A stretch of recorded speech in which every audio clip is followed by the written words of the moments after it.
All right. Actually, sorry, get a little breeze in there. We have a very special guest next. Um, Hello. Hey, Hey, how's it going? it's going good. How you doing? I'm doing great. For those who don't know, would you like to introduce yourself? I'm James McGrath. James McGrath from American Ninja Warrior and Sasuke. That would be me. Oh man, it's been you've for those who don't know, he has been on the show before. Back when I did the Sasuke 27 live stream, if I remember correctly, and we had a lot of fun back then. Yeah. I got to meet James once in Jersey, and unfortunately he rolled his ankle that time. Awful. Yeah. Well, I'm going back. I'm going back in August. Oh, that's cool. Hopefully I'll be able to go too. I'll have to, scheduling all that jazz. But how are you feeling today? I'm feeling excited. I can't. I'm just like I'm so ready to see it. Mm-hmm.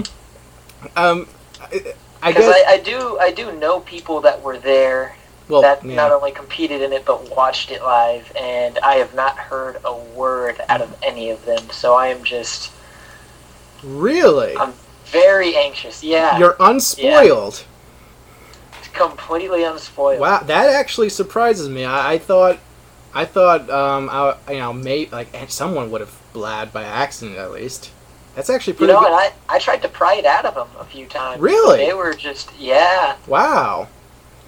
Huh, that is really interesting. Yeah, even the Japanese guys have just been, like, eerily quiet about what happens, so. Now, They, all of a sudden, this is definitely going to be interesting to watch. my interest has increased immensely. All of a sudden, with that information, that's really interesting. So, yeah, okay. So, wow, that seems like a lot of fun. How do you think Drew did? I'm going to guess he couldn't get up the second warped wall. Oh, okay.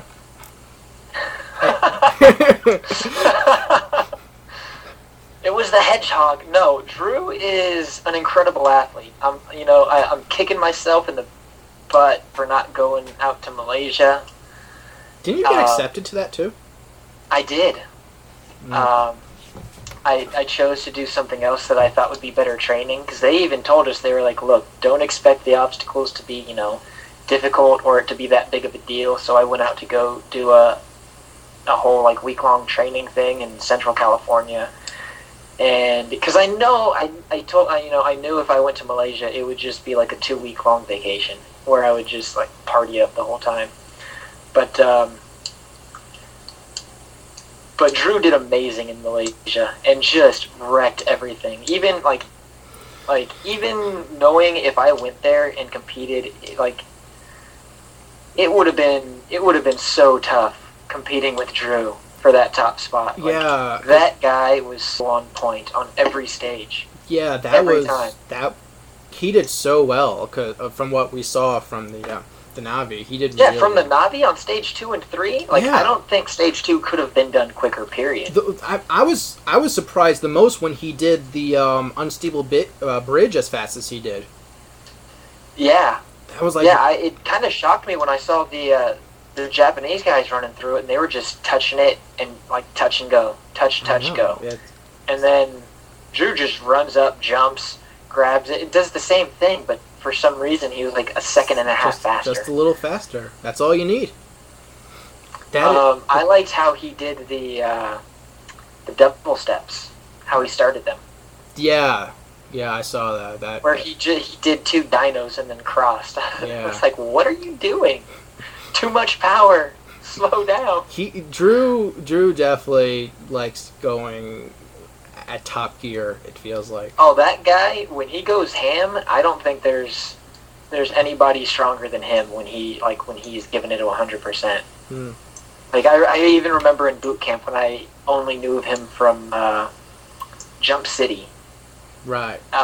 Seeing what like some of the things that he would do, he would just like do these things. It's just like, wow, that guy's got to be so strong. But yeah, I'm definitely really interested in how he does, just because, especially him, he hasn't told me how he did. That is very interesting. Yeah. So nothing has been leaked from me, which is unusual. You know what? I imagine it's just going to mean that you're going to enjoy it a lot more tomorrow. Oh yeah. So definitely looking forward to that. So I guess it's been a while since we've had you on the air. To be fair, I haven't been on the air that often. So the last time we got to talk to you was before Sasuke 27, which you competed on. And we didn't actually get to talk about that much for, spoiler reasons. So I guess, just coming off the top of my head here, I guess you were at Sasuke 27. What was your initial reaction with Drew's run there when he broke his knee? Oh, it was horror. Oh man, to have something like that happen. Oh yeah, no. I thought it was his ankle, but then he grabbed his knee, and I was like, no, you need to stop, because if you remember, he was hopping on one leg. He was trying to do the warped wall. Toward the warped wall, and I'm like, stop now, stop, don't do this anymore. And it just, to see someone get hurt like that is just so awful. Oh no, yeah, totally.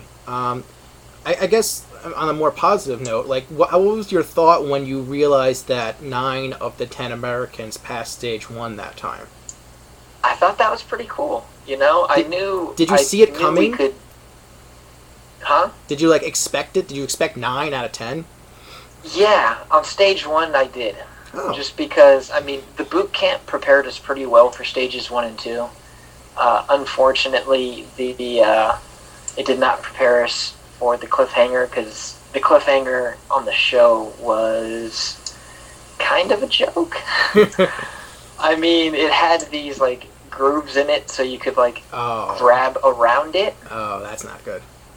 So yeah, I was sorely unprepared for that, especially technique wise. I got on that thing. I've watched that video a million times and just looked at myself, and it's like, oh, I have no idea what I'm doing. You know what? Look, you made it to stage 3 on your first try. That's very impressive. You did Thank you. Yeah. I guess, fast forward a little bit. American Ninja Warrior. Obviously, we can't get into spoilers, but there is one question I really want to ask. Where does this nickname, The Beast, come from? So, it comes from boot camp. Okay. When every time for the Red Dragons, you know how there's, when you do the timed runs through the course, each person on the team has to carry a specific amount of weight. Right. And Alan Keneally would always grab the heaviest weight. And I would just be, we'd have to fight over it, and then he'd just, grab my shoulder and just be like, James, I got this. Okay. And then he would just handle the heaviest weight like a man. And it was basically me who just said, man, he's beasting that, what a beast. And he kind of caught on, and so people were just like, you're a beast, man, keep it up. And when we would cheer him on. And that initially came from when I saw his qualifying run for boot camp at Venice. I was like, man, this guy's such a beast, because he attacks every obstacle. Just going all out. And I've never seen, to that point, I had not seen somebody attack each obstacle and run to the next and attack it and run and attack. And so we started calling him that at boot camp. At Sasuke 27, after my stage 2 run, I finished, I did my interview with Allison, I came back, everybody congratulated me. But Eisman and Jimmy come to me, and they were just they high-fived me, and Matt's super excited. He's like, you are such a beast. You're the beast. And I was like, oh, that's cool. Thank you. And he was like, dude, that was so impressive. So I just thought it was cool that he said that to me and, took his time to come over and congratulate me. And then it wasn't until I was watching the show that that Eisman had said that the fellow competitors had nicknamed me the Beast. Which, I mean, really, no one had nicknamed anyone the Beast at that point. It was just something that we kind of called Alan when he was running, And then it was what everyone started calling me after Stage 2. And especially after Matt Eisman had said it on national TV. Oh, yeah, of course. Yeah, you say it on national TV, it's going to catch on. Oh, yeah, it was at that point that I was just like, oh, no. But I think it's cool now. So, I'm digging it. That's nice. So, I guess let's talk about the USA versus Japan special. Did you know ahead of time who the Japanese representatives were going to be? I did, and I wasn't supposed to. I didn't find out I wasn't supposed to until I, After you already did. Because I talk to the, I communicate occasionally with the Japanese guys, and they said that they were coming to Vegas, and that we were planning to go karaokeing and stay out a few nights, and NBC tried to keep us away from them, and they wanted it to be a surprise for the competitors that the Japanese guys were there, and that this whole competition was going to happen. But they kind of spilled the beans on that, and they didn't know that they weren't supposed to. So, yeah, it was really no one's fault, but I did know who was coming. Okay, all right. And I was super excited for it. All right. Well, how did you feel when you found out that you would be one of the people representing Team America? Amazing. It was that was honestly the most fun I've ever had, like, competing on the course. Usually I'm pretty serious, and I mean I was pretty serious for the competition, but it was just so much fun getting to run the course and compete with them again. That's cool. How? I mean, they're the guys that started the whole thing, and I've been watching them longer than I've been watching David or Ryan. Oh, yeah, and totally. I've been watching those guys for a long time. So, I guess one of the things that with the special that I think caught a lot of people off guard was how, in terms of score, how awful the Japanese did? Yeah, I was going to say how dominant the They did awful. Okay. Let's not sugarcoat it. They did awful. What would you, like, in your mind, what do you think was, like, the biggest contribution, or, like several contributions, like, any kind of reason why that would be? I think, in general, the American course is harder, stage 1 and 2, mostly, just because everything's bigger. Like the rolling bridge. I skipped the first one in Japan. David skipped 2 of the balls in Japan. There's really no skipping balls here in America. They're much bigger. They're much farther apart. The warped wall's taller. Just there's a lot of little things that make a lot of the obstacles much harder. Like if the spider walk, for example. I mean, it took out 60 guys last year in Vegas. Wow. Yeah. Wasn't there only 85 people last year, too? Yeah. Damn. It took out everyone. And that's just because it was so far away and the gap was, it was very wide. So...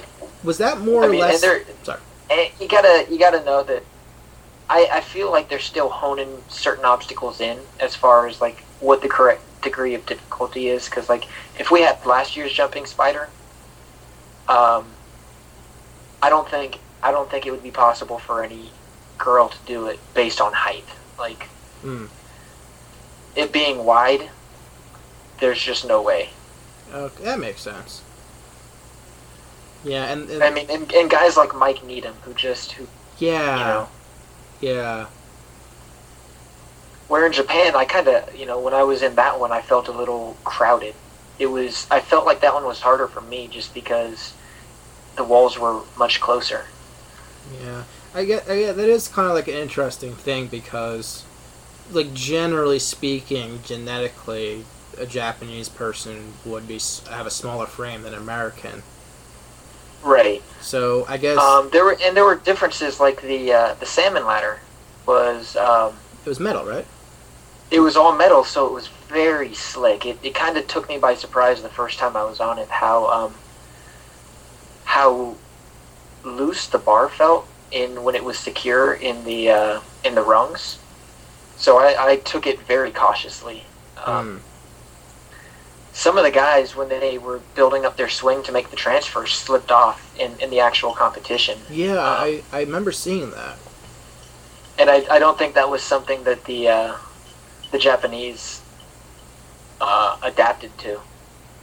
Because I kind of noticed it right away. I don't know if they just they were thinking about, oh, we did poor in stage 1, we really have to, show up in stage 2, and they just went into it without thinking.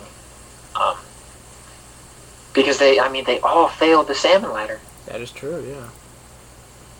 So I guess a quick question from I don't know if you can answer this, but with the USA versus Japan special, did they let the competitors who we didn't see run stage 1 and 2 run it? They gave the Japanese athletes an equal opportunity to run the course before the competition. Okay, because you guys had run the course beforehand. Because we had run it the day before, right? Okay, that makes sense. Here's a good question from the chat. When hanging out with the Japanese competitors, how do you find yourself working around the language barrier? It's they know a lot of English words, like just single words, and we try hard to do the same for Japanese. I've been trying to learn Japanese, but yeah. I've never been there without a translator. Travis Rosen he studied abroad in Japan for 2 years, so he still loosely speaks Japanese. Paul Kashmir loosely speaks Japanese, so it's never been too difficult to communicate with them. And I'd say most of what we do is non-verbal communication. Okay, that makes sense. But they do know a significant amount of English words, which helps a lot. Yeah, I imagine. Oh man, I just want to ask you questions about ANW6, but I know you can't answer them. I would just love to answer all of them, but I can't. I know the NDAs and all that. I wouldn't do that to you. I guess here's a good one, I think. Looking at the Sasuke course in Japan, is there any obstacle there that you would like to see brought over to America? I would say I don't know. You cannot Swamp Salmon Ladder looks fun. Crazy Cliffhanger looks pretty cool. I'd like to give the Vertical Limit a shot, but I don't think I would like the backstream. I don't know.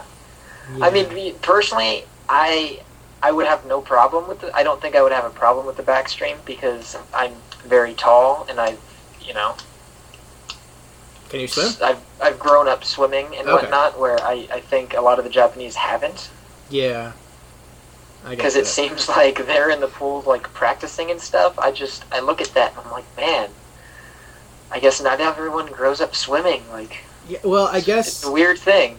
I guess the thing is that like this is just going from personal experience, that I noticed that like a lot of people from the city don't know how to swim.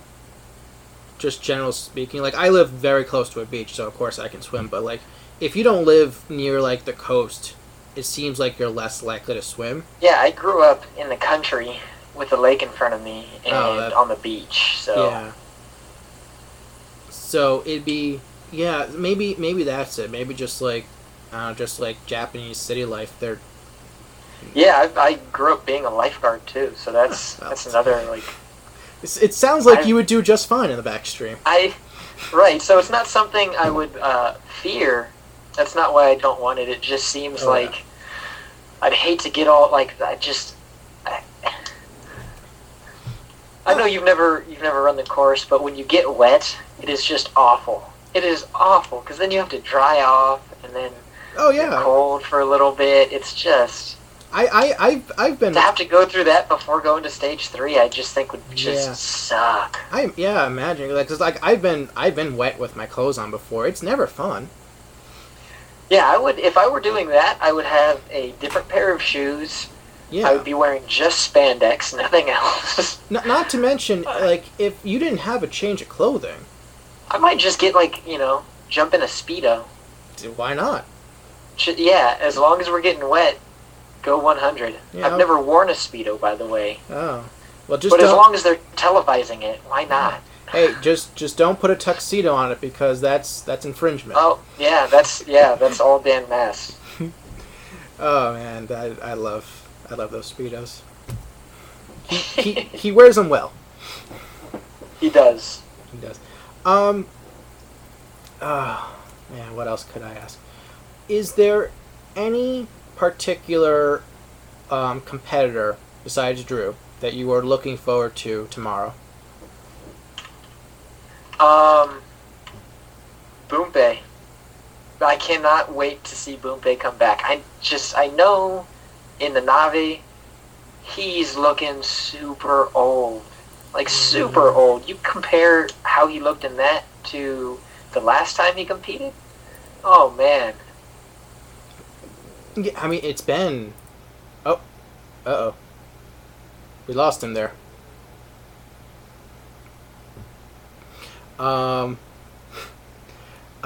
Okay, apparently we lost him, somehow. Am I still on? I'm gonna try to reconnect here. See what we can get... If we can get this back. Hey there! Hey. I lost you there for a second. We got disconnected somehow. Yeah. Yeah, something happened. Alright. You were saying Boompe looks old. He looked old to me.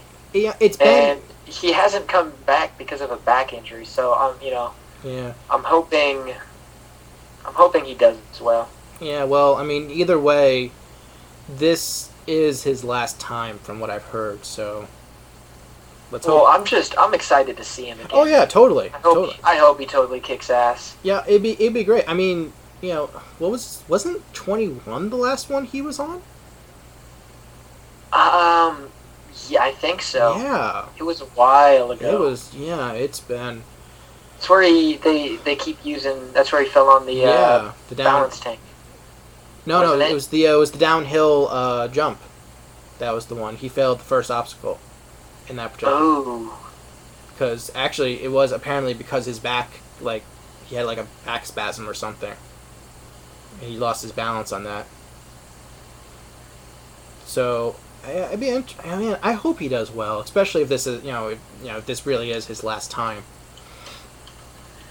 Yeah, I'd like to see him make a good showing. Yeah, I guess, the reality... He's always been one of my favorites. Yeah, I mean, unfortunately, the reality is that, like, they're almost all the All-Stars are in their 40s now, and so it's just, like...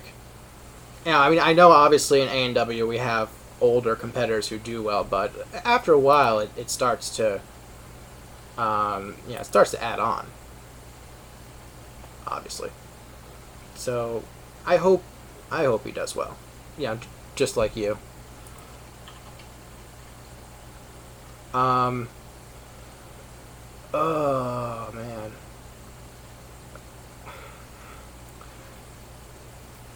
I guess as sort of like maybe like a last question. After you failed stage 3 in ANW5, were there any changes that you made to your training for ANW6? Um, yeah, I trained grip a lot more. Seems like a solid strategy. I mean, as far as upper body strength, I have a lot of endurance with, pull up wise and whatnot, but I think it was my grip that failed me in the end, Right. and I also had to figure out the deal with my sweaty palms. Yeah. Did you guys get like chalk or anything? Um, we did, but I messed up. Okay. We got chalk and sticky spray, same as, the Japanese, but Right. I just,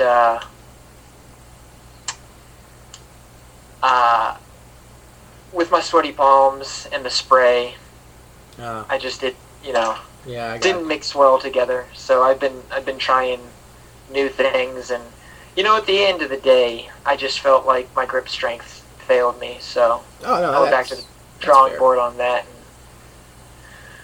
really went ham on training that.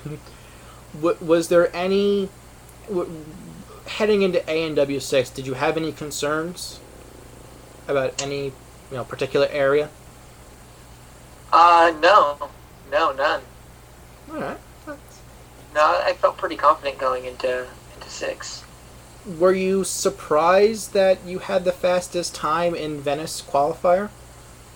Yeah. I mean, typically, in hindsight, no, but at the time, yes, because typically, in the qualifier, I come in like top 10, but not close to the fastest time. I gotcha. Because there's so many great parkour athletes that just run through the course. And then the reason I'd done well, gotten into top times previous years is because after you get up the warped wall, it's all upper body strength endurance.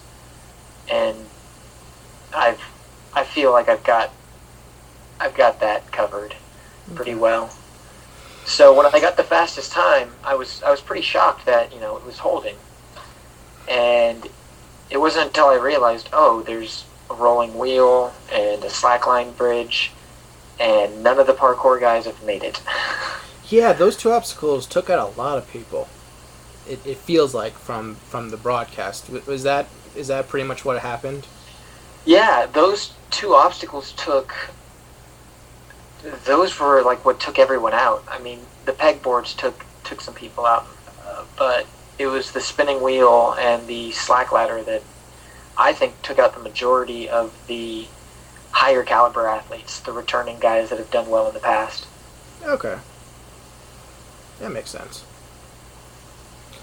All right. Well, it's been really nice talking to you. Hey, you too. Yeah.